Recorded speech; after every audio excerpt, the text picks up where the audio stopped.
Gauribidanur Padma Bhushan doctor H ನರಸಿಂಹಯ್ಯನವರ ಜನ್ಮದಿನಾಚರಣೆ ಪ್ರಯುಕ್ತ June 6ರಂದು ಅವರ ಹುಟ್ಟೂರು ಹೊಸೂರಿನಲ್ಲಿ ವಿವಿಧ ಕಾರ್ಯಕ್ರಮ ಹಮ್ಮಿಕೊಳ್ಳಲಾಗಿದೆ ಎಂದು ಡಾಕ್ಟರ್ ಎಚ್ ನರಸಿಂಹಯ್ಯ ಪ್ರಾಧಿಕಾರದ ಅಧ್ಯಕ್ಷ ಎನ್ಎಚ್ ಶಿವಶಂಕರ ರೆಡ್ಡಿ ಹೇಳಿದರು. ನಗರದ ಪ್ರವಾಸಿ ಮಂದಿರದಲ್ಲಿ ಪತ್ರಿಕಾಗೋಷ್ಠಿಯಲ್ಲಿ ಮಾತನಾಡಿದ ಅವರು, ನಮ್ಮ ಸರ್ಕಾರ ಅಧಿಕಾರಕ್ಕೆ ಬಂದ ಬಳಿಕ ಪ್ರಾಧಿಕಾರವನ್ನು ಹೊಸದಾಗಿ ಅಸ್ತಿತ್ವಕ್ಕೆ ತರಲಾಗಿದೆ. ಪ್ರಾಧಿಕಾರ ರಚನೆಯಾಗಿರುವ ಹಿನ್ನೆಲೆಯಲ್ಲಿ ಪ್ರಥಮ ಬಾರಿಗೆ ಆಚರಿಸುತ್ತಿರುವ ಜನ್ಮದಿನಾಚರಣೆ ಇದಾಗಿದೆ. ಎಚ್ ನರಸಿಂಹಯ್ಯನವರ ಸಮಾಧಿಗೆ ಗೌರವ ಹಾಗೂ ವಿದ್ಯಾರ್ಥಿಗಳ ಸಮ್ಮುಖದಲ್ಲಿ ವಿವಿಧ ಕಾರ್ಯಕ್ರಮಗಳನ್ನು ಹಮ್ಮಿಕೊಳ್ಳಲಾಗುವುದು ಎಂದರು. ಸರ್ಕಾರದಿಂದ ಅನುದಾನ ತಂದು ಪ್ರಾಧಿಕಾರದ ವ್ಯಾಪ್ತಿಗೆ ಬರುವ ಅಂಬೇಡ್ಕರ್ ಅಧ್ಯಯನ ಕೇಂದ್ರದಲ್ಲಿ ಚಿತ್ರಪಟ ಗ್ಯಾಲರಿ, ಪುಸ್ತಕಗಳ ಸಂಗ್ರಹ, ಸ್ಪರ್ಧಾತ್ಮಕ ಪರೀಕ್ಷೆಗಳಿಗೆ ಮಕ್ಕಳ ತಯಾರಿ, ವಿಶೇಷ ತರಬೇತಿ, ಬ್ಯಾಂಕ್, ಎಸ್ಡಿಎ ಸೇರಿದಂತೆ ವಿವಿಧ ಹುದ್ದೆಗಳ ಪರೀಕ್ಷೆಗಳಿಗೆ ತರಬೇತಿ ನೀಡುವಂತೆ ಅಭಿವೃದ್ಧಿಪಡಿಸಲಾಗುವುದು. ಡಾಕ್ಟರ್ ಎಚ್ಎನ್ ಕಲಾಮಂದಿರದಲ್ಲಿ ಅನೇಕ ಸರ್ಕಾರಿ ಕಾರ್ಯಕ್ರಮಗಳನ್ನು ನಡೆಯುತ್ತಿವೆ. ಭವನದ ಮತ್ತಷ್ಟು ಅಭಿವೃದ್ಧಿಗೆ ಪಡಿಸಲು ಕ್ರಮ ಕೈಗೊಳ್ಳಲಾಗುವುದು. ಕನ್ನಡ ಭವನವನ್ನು ಸಾಹಿತ್ಯ ಪರಿಷತ್ನಿಂದ ಅಭಿವೃದ್ಧಿ ಮಾಡಲಾಗುವುದು. ಇಲ್ಲಿ ಕವಿಗಳ, ಸಾಹಿತಿಗಳ ಪುಸ್ತಕಗಳನ್ನು ಸಂಗ್ರಹಣೆ ಮಾಡಲು ವ್ಯವಸ್ಥೆ ಮಾಡಲಾಗುವುದು. ವಿದುರಾಶ್ವತ್ಥದಲ್ಲಿ ಸ್ವಾತಂತ್ರ್ಯ ಹೋರಾಟಗಾರರ ಸ್ಮಾರಕ ಹಾಗೂ ಸೌಧವನ್ನು ಅಭಿವೃದ್ಧಿಪಡಿಸಿ ಪುಸ್ತಕಗಳ ಸಂಗ್ರಹಣೆ ಮತ್ತು ಪ್ರೇಕ್ಷಣೀಯ ಸ್ಥಳವನ್ನಾಗಿ ಮಾಡಲು ಕ್ರಮ ಜರುಗಿಸಲಾಗುವುದು. ಸ್ವಾತಂತ್ರ್ಯ ಸಂಗ್ರಾಮಕ್ಕೆ ಹೋರಾಟಗಾರರ ಕೊಡುಗೆಯನ್ನು ಯುವ ಪೀಳಿಗೆಗೆ ಪರಿಚಯಿಸುವ ಲೇಸರ್ ಶೋ ಮೂಲಕ ಇತಿಹಾಸ ತಿಳಿಸುವ ಕೆಲಸ ಮಾಡಲಾಗುವುದು ಎಂದರು. ವಿಜ್ಞಾನ ಕೇಂದ್ರ ಅಭಿವೃದ್ಧಿ ಸ್ಥಳೀಯ ಡಾಕ್ಟರ್ ಎಚ್ಎನ್ ಪ್ರಾದೇಶಿಕ ವಿಜ್ಞಾನ ಕೇಂದ್ರಕ್ಕೆ 150 ಎಕರೆ ಜಾಗ ಮೀಸಲಿರಿಸಲಾಗಿದ್ದು, ಅಂತಾರಾಷ್ಟ್ರೀಯ ಮಟ್ಟದಲ್ಲಿ ಅಭಿವೃದ್ಧಿಪಡಿಸಲು ಯೋಜನೆ ರೂಪಿಸಲಾಗಿದೆ. ಈಗಾಗಲೇ ಅನುಭವಿಗಳು ಒಳಗೊಂಡ ಕೋರ್ ಟೀಮ್ ಮಾಡಲಾಗಿದೆ. ಯುದ್ಧದ ಸಾಮಗ್ರಿಗಳನ್ನು ಮಕ್ಕಳ ಪ್ರದರ್ಶನಕ್ಕೆ ಇಡುವ ವ್ಯವಸ್ಥೆ ಮಾಡಲಾಗುವುದು. ಬೇಸಾಯ ಕ್ರಮಗಳು, ಪಂಚಭೂತಗಳ ಬಗ್ಗೆ ಮಕ್ಕಳಿಗೆ ಅರಿವು ಮೂಡಿಸಲು ವ್ಯವಸ್ಥೆ ಮಾಡಲಾಗುವುದು ಎಂದರು. ಜೂನ್ 11ಕ್ಕೆ ಸಿಎಂ ಭೇಟಿ. ಕುಸುಮ್ಸಿ ಯೋಜನೆಗೆ ಚಾಲನೆ ನೀಡಲು ಮುಖ್ಯಮಂತ್ರಿ ಸಿದ್ದರಾಮಯ್ಯ ತಾಲೂಕಿಗೆ ಭೇಟಿ ನೀಡಲಿದ್ದಾರೆ. ವಿದ್ಯುತ್ ಅಭಾವ ಎದುರಿಸುತ್ತಿರುವ ರೈತರಿಗೆ ಸೋಲಾರ್ ಜನರಿಗೆ ಪರ್ಯಾಯ ಮಾರ್ಗವಾಗಿದೆ. ಕುಸುಮ್ಸಿ ಯೋಜನೆಯನ್ನು ರೈತರಿಗೆ ಅನುಕೂಲವಾಗಲಿದೆ. ಕಾರ್ಯಕ್ರಮದಲ್ಲಿ ಹೆಚ್ಚಿನ ಸಂಖ್ಯೆಯ ಕಾಂಗ್ರೆಸ್ ಕಾರ್ಯಕರ್ತರು ಭಾಗವಹಿಸಿ ಮುಖ್ಯಮಂತ್ರಿಯನ್ನ ಅದ್ಧೂರಿಯಾಗಿ ಸ್ವಾಗತಿಸಲಿದ್ದಾರೆ ಎಂದ ಶಿವಶಂಕರ ರೆಡ್ಡಿ. ಅಲಿಪುರ ಗ್ರಾಮದಲ್ಲಿ ಅಲ್ಪಸಂಖ್ಯಾತರ ವಿದ್ಯಾರ್ಥಿ ನಿಲಯ ನಿರ್ಮಿಸಲು ಪ್ರಯತ್ನ ಮಾಡಲಾಗಿದೆ. ನ್ಯಾಯಾಲಯ ಕಟ್ಟಡ ನಿರ್ಮಾಣದ ಬಗ್ಗೆ ಅಡ್ವೊಕೇಟ್ ಜನರಲ್ ಜೊತೆಗೆ ಮಾತನಾಡಲಾಗಿದೆ.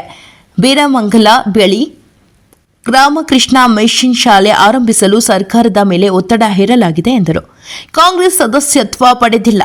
ಕ್ಷೇತ್ರದಿಂದ ಆಯ್ಕೆಯಾಗಿರುವ ಶಾಸಕರು ಹೋದ ಕಡೆಯೆಲ್ಲ ಕಾಂಗ್ರೆಸ್ ಸರ್ಕಾರಕ್ಕೆ ಬೆಂಬಲ ನೀಡುವುದಾಗಿ ತಿಳಿಸಿದ್ದಾರೆ. ಆದರೆ ಅವರು ಕನಿಷ್ಠ ಪಕ್ಷ ಪ್ರಾಥಮಿಕ ಸದಸ್ಯತ್ವ ಪಡೆದಿಲ್ಲ. ಎಂದಿಗೂ ಪಕ್ಷದ ಬಾವುಟ ಹಿಡಿದವರಲ್ಲ.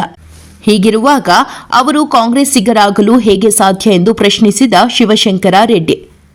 ಡಿಸಿಸಿ ಬ್ಯಾಂಕ್ 250ರಿಂದ 300 ಕೋಟಿ ರು ಸುಸ್ತಿಯಲ್ಲಿದೆ. ಬ್ಯಾಂಕ್ನ ಹೊಸ ನಿರ್ದೇಶಕರು ರೈತರು ಹಾಗೂ ಮಹಿಳಾ ಸ್ವಸಹಾಯ ಸಂಘಗಳಿಗೆ ಸಾಲ ಸೌಲಭ್ಯ ಕಲ್ಪಿಸಿಕೊಡಲಿ. ರಾಷ್ಟ್ರೀಯ ಹೆದ್ದಾರಿ ಪ್ರಾಧಿಕಾರದ ನಿಯಮಗಳ ಪ್ರಕಾರ ನಗರದ ರಸ್ತೆಯನ್ನು ಅಭಿವೃದ್ಧಿಪಡಿಸಬೇಕು. ಸರ್ವಿಸ್ ರಸ್ತೆ ಮಾಡಬೇಕು. ಇದರಲ್ಲಿ ಯಾವುದೇ ರಾಜಕೀಯ ಮಾಡುವುದಿಲ್ಲ ಎಂದರು. ಜಿಲ್ಲಾ ಕಾಂಗ್ರೆಸ್ ಅಧ್ಯಕ್ಷ ಕೆಎನ್ ಕೇಶವರೆಡ್ಡಿ, ಹಿಂದುಳಿದ ವರ್ಗಗಳ ಬ್ಲಾಕ್ ಅಧ್ಯಕ್ಷರಾದ ಬೆಸ್ಕಾಂ ಗಂಗಾಧರಪ್ಪ, ತಾರಾನಾಥ್, ನಗರಸಭಾ ಸದಸ್ಯ ರಫೀಕ್, ಮುಖಂಡರಾದ ಗಂಗಾಧರಪ್ಪ, ಅರುಂಧತಿ, ರೇಣುಕಮ್ಮ, ನಾಗೇಶ್, ಮಾರ್ಕೆಟ್ ನಾಗರಾಜ್, ವಿಶ್ವನಾಥ್, ವಕೀಲ ಶ್ಯಾಮ್ ಸುಂದರ್ ಇನ್ನಿತರ ಮುಖಂಡರು ಹಾಜರಿದ್ದರು. ವರದಿ Dhanunjaya, Gauribidanur, Praja power TV. Azim Premji foundation approach ಮಾಡ್ಬೋದು ಅಥವಾ ಇನ್ಫೋಸಿಸ್ ಫೌಂಡೇಶನ್ ಅಪ್ರೋಚ್ ಮಾಡ್ಬೋದು. ಅವರಿಗೆ ಯಾವುದೋ ಆಸಕ್ತಿ ಇರ್ತಕ್ಕಂಥ ರೀತಿಯಲ್ಲಿ 1 ಎಕರೆ 2 ಎಕರೆ ಬೇಕಾದ್ರೆ ನಾವು ಕೊಡ್ತೀವಿ. ಅವರು ಫಾರ್ ಎಕ್ಸಾಂಪಲ್ ಈಗ ಕಂಪ್ಯೂಟರ್ ಟೆಕ್ನಾಲಜಿ ಎವಲ್ಯೂಷನ್ ಆಫ್ ಏನು ಕಮ್ಯುನಿಕೇಶನ್ ಟೆಕ್ನಾಲಜಿ ಅವ್ರು ಮಾಡ್ಬೋದು. ಅದೊಂದು ಇದು ಮಾಡ್ಬೋದು, ಎನ್ಕ್ಲೇವ್ ಮಾಡ್ಬೋದು. ಹೀಗೆ ಅವರವರಿಗೆ ಆಸಕ್ತಿ ಇರ್ತಕ್ಕಂಥ ರೀತಿಯಲ್ಲಿ ಮಕ್ಕಳಿಗೆ ಈಗ ಇಂಜಿನಿಯರಿಂಗ್ ಕನೆಕ್ಟೆಡ್ ಇರ್ಬೋದು, ಇಂಜಿನಿಯರಿಂಗ್ ಎವಲ್ಯೂಷನ್ ಆಫ್ ಇಂಜಿನಿಯರಿಂಗ್, ಹೀಗೆ ಮಕ್ಕಳಿಗೆ ಅರ್ಥ ಆಗುವಂಥ ರೀತಿ ಮಕ್ಕಳು ಅನುಭವಿಸುವಂಥ ರೀತಿ. ಈಗ ನಾನು ಮುಂದೆ ಹೇಳ್ತೀನಿ, ಈಗ ಹಳ್ಳಿ ಮಕ್ಕಳಿಗೆ ಗೊತ್ತಿರುತ್ತೆ ಬೆಳೆ ಹೆಂಗೆ ಬರುತ್ತೆ, ಇನ್ನೊಂದೇನು ಹಾಲು ಹೆಂಗೆ ಬರುತ್ತೆ, ಅಥವಾ ಕೋಳಿ ಮೊಟ್ಟೆ ಹೆಂಗೆ ಬರುತ್ತೆ. ಈಗ ನಗರದಲ್ಲಿ ವಾಸ ಮಾಡ್ತಕ್ಕಂಥ ಮಕ್ಕಳಿಗೆ 4 ಗೋಡೆ ಮಧ್ಯೆ ಅವರು ಪಾಠ ಹೇಳ್ಕೊಡ್ತಾರೆ. ಈಗೆಲ್ಲ ಈ ಆರ್ಟಿಫಿಷಿಯಲ್ ಇಂಟೆಲಿಜೆನ್ಸ್ ಬಂದ್ಬಿಟ್ಟು ಎಲ್ಲ ಬರೀ ಕಂಪ್ಯೂಟರ್ಗಳಲ್ಲೇ ಇವತ್ತು ಆಗುವಂಥ ಪರಿಸ್ಥಿತಿ ನಾವು ಕ್ರಿಯೇಟ್ ಮಾಡ್ಬೋದು. ಈಗ ನೀವು ನೋಡಿದ್ದೀರಿ ಆರ್ಟಿಫಿಷಿಯಲ್ ಇಂಟೆಲಿಜೆನ್ಸು ಬೇಕಾದ್ರೆ ನೀವು ಹಂಗೆ ಕೂತಿದ್ರೆ ಎದ್ದು ಈಗ ಹೋಗ್ಬೇಕಾದ್ರೆ ಅದನ್ನ ಮಾಡ್ಬೋದು. ಸೊ ಅದು ಅಡ್ವಾನ್ಸ್ ಟೆಕ್ನಾಲಜಿ ಹೆಂಗಾಗಿದೆ ಅಂದರೆ ಮೂಲಭೂತವಾಗಿ ನಮಗೆ ಭೂಮಿಗೆ ಸಂಪರ್ಕನೇ ಇಲ್ಲ ಅನ್ನೋ ಪರಿಸ್ಥಿತಿ ಇವತ್ತು ನಿರ್ಮಾಣ ಆಗಿದೆ. ಈಗ ಸಿಟಿ ಮಕ್ಕಳಿಗೆ ಹಾಲು ಹೆಂಗ್ ಬರುತ್ತೆ ಅಂತ ಯಾರಿಗಾದ್ರು ಗೊತ್ತಾಗುತ್ತಾ? ಇಲ್ಲ, ಸಿಟಿಗಳಲ್ಲಿ ಕೆಲವು ಕಡೆ ಹಾಲು ಇದೆ ಸರ್. ಇದೇ ಹಂಗಲ್ರಿ ರಾಜಣ್ಣ, ಹಾಲು ಹೆಂಗ್ ಬರುತ್ತೆ ಅಂದ್ರೆ ಪ್ಯಾಕೆಟ್ ಅಲ್ಲಿ ಬರುತ್ತೆ ಅಂತ ಹೇಳ್ತಾರೆ. ಡೆಲಿವರಿ ಬಾಯ್ಸ್ ತಂದು ಕೊಡ್ತಾರೆ. ಮೊಟ್ಟೆ ಹೆಂಗ್ ಬಂತು ಅಂತ ಗೊತ್ತಿದ್ಯಾ? ಗೊತ್ತಿರುತ್ತಾ? ಇದ್ರ ನೋಡ್ಕೋಬೇಕು ಚಿತ್ರದಲ್ಲಿ ಕೋಳಿ ಮೊಟ್ಟೆ ಅಂತ ಯಾಕೆ ಹೇಳಿದ್ವಿ. ಈಗ ತರಕಾರಿ ಮನೆಗೆ ಡೋರ್ ಡೆಲಿವರಿ ಇದೆ. ಹೇಗೆ ಅದು ಬರುತ್ತೆ ಅನ್ನೋದು ಮೂಲ ಗೊತ್ತಿರ್ಬೇಕಲ್ಲ ಮಕ್ಕಳಿಗೆ. ತರಕಾರಿ ಹೆಂಗ್ ಬೆಳೀತಾರೆ, ಈ ಕುಂಬಳಕಾಯಿ ಅಲ್ವ ಏನ್ ಮರದಲ್ಲಿ ಬೆಳುತ್ತೆ ಅಂತಂದ್ರು ನಂಬೋದು. ಸೊ ಈ ತರ ಪ್ರಾಕ್ಟಿಕಾಲಿಟಿಗೆ ಮಕ್ಕಳಿಗೆ ಪ್ರಾಕ್ಟಿಕಲ್ ಎಕ್ಸ್ಪೀರಿಯನ್ಸ್, ಪ್ರಾಕ್ಟಿಕಲ್ ಎಕ್ಸ್ಪೋಸರ್ ಇವತ್ತು ಕಡಿಮೆ ಆಗ್ತಾ ಇದೆ. ಇದನ್ನ ಕನೆಕ್ಟ್ ಮಾಡುವಂಥದ್ದು ಆಗ್ಬೇಕು ಅನ್ನೋದು ನಮ್ಮ ಉದ್ದೇಶ. ಈಗ ಮಗು ಬಂದ್ರೆ ಅಲ್ಲೊಂದು ಗಾರ್ಡನ್ ಮಾಡ್ತೀವಿ, ಕೆಲಸ ಮಾಡ್ಲಿ, ತೆಗಿಲಿ, ತರಕಾರಿ ಕೀಳ್ಲಿ, ಬೇಕಾದ್ರೆ ನೋಡ್ಲಿ ಹೆಂಗಿದೆ, ಕುಂಬಳಕಾಯಿ ಹೆಂಗಿದೆ, ಇನ್ನೊಂದಿದೆ, ಫ್ರೂಟ್ ಗಾರ್ಡನ್ ಮಾಡ್ತೀವಿ ಅಂತ ನೋಡ್ರಿ. So experience. GKBK ಯಾವ ರೀತಿ ಮಾಡ್ತಾರೆ?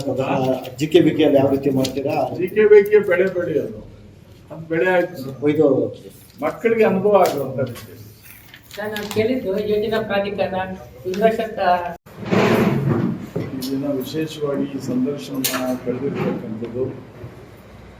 ಈಗಾಗಲೇ ಕರ್ನಾಟಕ ರಾಜ್ಯ ಸರ್ಕಾರ ಡಾಕ್ಟರ್ ಹುಚ್ಚಂದ್ ಅವರ ನೆನಪಿನಲ್ಲಿ ಒಂದು ಪ್ರಾಧಿಕಾರವನ್ನು ರಚನೆ ಮಾಡಬೇಕು ಅಂತೇಳಿ ಸ್ಥಳೀಯರ ಮತ್ತು ಕೆಲವು ಅಭಿಮಾನಿಗಳ ಕೋರಿಕೆ ಮೇರೆಗೆ ಇವತ್ತು ಒಂದು ಅಭಿವೃದ್ಧಿ ಪ್ರಾಧಿಕಾರವನ್ನು ರಚಿಸಿ ಇವತ್ತು ಅದನ್ನು ಈಗಾಗಲೇ ನಾನು ಆ ಜವಾಬ್ದಾರಿಯನ್ನು ವಹಿಸ್ಕೊಂಡಿದ್ದೇನೆ.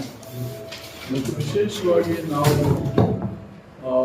ನಾಳೆ ದಿವಸ ಹುಚ್ಚಂದ್ ಅವರ ಒಂದು ಹುಟ್ಟುಹಬ್ಬ ಆಗಿರೋದ್ರಿಂದ ಅಲ್ಲಿ ಒಂದು ವಿಶೇಷವಾದಂಥ ರೀತಿಯಲ್ಲಿ ಆಚರಣೆ ಮಾಡೋಣ, ಅವರ ಸಮಾಧಿಗೆ ಗೌರವ ಸಲ್ಲಿಸೋಣ. ಮತ್ತು ಜೊತೆಗೆ ಈ ಪ್ರಾಧಿಕಾರದಲ್ಲಿ ನೇಮಕಗೊಂಡಿರ್ತಕ್ಕಂಥ ಎಲ್ಲ ಸದಸ್ಯರನ್ನ ಕರೆಸಿ ಅವರ ಸಮಕ್ಷಮದಲ್ಲಿ ಮತ್ತು ಅವರ ಅಭಿಮಾನಿಗಳ, ಅವರ ವಿದ್ಯಾರ್ಥಿಗಳ ಸಮ್ಮುಖದಲ್ಲಿ ಇದನ್ನು ಮಾಡೋಣ ಅಂತೇಳಿ ನಾಳೆ ತೀರ್ಮಾನ ಮಾಡ್ಕೊತಿದ್ವಿ. ಹಾಗಾಗಿ ತಮ್ಮೆಲ್ಲ ವಿಚಾರ ಗೊತ್ತಿದೆ ಅಂತೇಳಿ ನಾನು ಭಾವಿಸ್ತೀನಿ. ಹಾಗಾಗಿ ನಾಳೆ ಅದಾದಮೇಲೆ ನಾವು ಬೆಳಿಗ್ಗೆ 10 ಗಂಟೆಗೆ ಅಲ್ಲಿ ಸೇರ್ತೀವಿ. 10:30 ಅಲ್ಲಿಂದ ಸಮಾಧಿಗೆ ಎಲ್ಲರೂ ಹೋಗಿ ಗೌರವವನ್ನು ಸಲ್ಲಿಸಿ ಅಲ್ಲಿಂದ ಮತ್ತು ಇವತ್ತು ಪರಿಸರ ದಿನಾಚರಣೆ ನಮಗೆಲ್ಲ ಗೊತ್ತಿದೆ. ನಾವು ವಿಶೇಷವಾದ ರೀತಿಯಲ್ಲಿ ಇದನ್ನು ಆಚರಣೆ ಮಾಡಬೇಕಾಗಿತ್ತು. ಹಾಗಾಗಿ ನಾಳೆನೇ ಅದು ಕೂಡ ಅಲ್ಲೇ ಏನು ಹುಚ್ಚನ್ ಸಮಾಧಿ ಸುತ್ತಲೂ ಕೂಡ ಕೆಲವು ಗಿಡಗಳನ್ನು ನೆಡೋದ್ರ ಮುಖಾಂತರ ಪರಿಸರದ ಬಗ್ಗೆ ನಾವೆಲ್ಲ ಕೂಡ ಜಾಗರೂಕರಾಗಬೇಕಾದ ಜವಾಬ್ದಾರಿ ಎಲ್ಲರ ಮೇಲೆ ಇದೆ.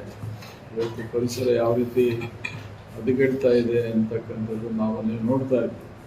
ವಿಪರೀತ ಮಳೆಗಳು ಮತ್ತು ವಿಪರೀತ ಏನು ನದಿಗಳು ಬರ್ತಕ್ಕಂಥದ್ದು, ವಿಪರೀತ ಬಿಸಿಲುಗಳು, ಅಕಾಲದಲ್ಲಿ ಮಳೆ ಆಗ್ತಕ್ಕಂಥದ್ದು, ಇದೆಲ್ಲ ಕೂಡ ಪರಿಸರದ ವೈಪರೀತ್ಯ. ಇದು ಎಕ್ಸ್ಟ್ರೀಮಿಟೀಸ್. ಇವತ್ತು ಬಹುಶಃ ಇವತ್ತು ನಾವು ತಾಪಮಾನ ಹೆಚ್ಚಾಗ್ತಾ ಇದೆ. ತಾಪಮಾನ 1-2 ಡಿಗ್ರಿ ಜಾಸ್ತಿ ಆಗಿದೆ ಎಲ್ಲ ಕಡೆ. ಅದರಿಂದ ಸಮುದ್ರ ಉಕ್ಕಿ ಹರಿತಕ್ಕಂಥದ್ದು ಮತ್ತು ಕೋಸ್ಟಲ್ ಸಿಟೀಸ್ ಕೆಲವೆಲ್ಲ ಕೂಡ ಒಂದಿನ್ನೊಂದು 40-50 ವರ್ಷಕ್ಕೆ ಕೆಲವು ಸಿಟೀಸ್, ಲೋ ಲೈಯಿಂಗ್ ಸಿಟೀಸ್ ಕೂಡ ನಾಳೆ ಸಮುದ್ರದಿಂದ ಮುಳುಗಡೆ ಆಗ್ತಕ್ಕಂಥ ಲಕ್ಷಣಗಳು ಕೂಡ ಕಾಣ್ತವೆ. ಜೊತೆಗೆ ಐಸ್ ಕ್ಯಾಪ್ಸ್ ಅಂತ ಏನು ಹೇಳ್ತೀವಿ ಹಿಮಾಲಯ ಪರ್ವತದಲ್ಲಿ, ಅವು ಕೂಡ ಮಂಜುಗಡ್ಡೆ ಕರಗೋಗುತ್ತೆ.